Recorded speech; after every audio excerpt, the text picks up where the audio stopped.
Blac Chyna, who seems to have resurrected things for the umpteenth time, with Rob Kardashian. Yeah, this one's gonna last. Yeah, yeah. Let's see. Actually, we're gonna show you this video now, but for all we know, they're broken up already. But this was them over the weekend, and watch the video. I think there's something, as usual, I think there's a reason that they did this. So they posted this video trying to make it seem like I see what you're saying now. everything's all fine this. between them. You think this is about TV? I think it is about TV, and I also think it's about the fact that she just suffered a big loss against his sisters. Ooh. I don't think it's about that at all. No? What do you think it's about? Love?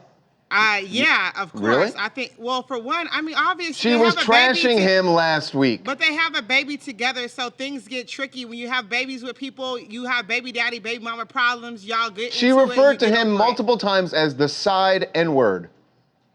Look, no, she wasn't talking about him. That's not true. When she was talking about Tyga and a whole different person. She was talking about Tyga. And yes, and she wasn't talking about Rob then. When she was talking about Rob, she was talking about hey, Rack, that you guys are talking being weirdos. Rack, you're the one who told us this whole story, right? You got the information that she was ticked off at Rob because Rob was teaming up with Tyga. Yes. So she's trashing him. She was trashing him and saying that they're being weirdos for being best friends again, and they're all up in each other's face and talking, and like, oh, everybody want to talk bad about me. But on the other hand, though, when you love somebody, you can't help who you love, so it just goes like that. If that happens to your baby daddy, they have a new baby, of course, they want to have Netflix. Now, what about you have done 50 stories about baby mamas and baby daddies who did not get along at all despite having the kids, so you know that, right? Of course I have, and I also know that sometimes it gets a little tricky, and you may go back to your baby daddy or your baby mama, and it may be untricky for the moment,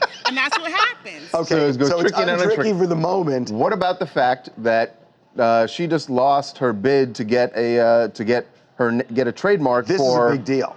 Angela Renee Kardashian. So she wants to sell a line of products, beauty products and other stuff. And she wants to use that name, including Kardashian. And the sisters all band together, the Kardashian sisters, and they filed an objection and said she shouldn't get this, it's unfair, and it will cause confusion.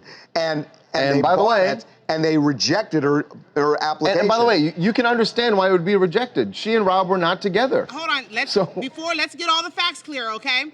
She also told her lawyer, don't pursue it, it could just wait until it happens. I am Angela Kardashian. She's the one who wasn't pursuing in the first place. She did at first, of course, and then they started tripping. She's like, okay, she didn't even put up a fight. If she wanted to put up a fight, she could have definitely won. It wouldn't have been hard. Her baby's named that, and she could have told her lawyer to By the way, pursue it. Raquel, you just said it. So she didn't get it in court. She let it go. But now the only way for her to get it is to actually marry Rob, and then lo and behold, she's back with Rob. Everything's fine. Do you guys understand this has nothing to do with the name as far as the Kardashian? Are y'all kidding me? No, is this for reals in real life? I don't understand that part. I know, but I'm telling you that she actually loved dude. It's obvious. She popped the baby out, Harvey. It's true facts here. Hi, I'm Jamila, and I'm calling from the Bay Area. And I just want to comment about Blac Chyna. I feel like Blac Chyna has her own name and her own label, and I think she should stick to building up her own name, her own brand, and her own label. But secondly, her and Rob are not married yet, so I don't think she should use his name yet. And it kind of comes off opportunist on her end. Oh, do you think? You think? Maybe. Make sure to subscribe to TMZ Live to keep up to date on the latest entertainment news. And if you want to keep watching, click on one of these videos right now.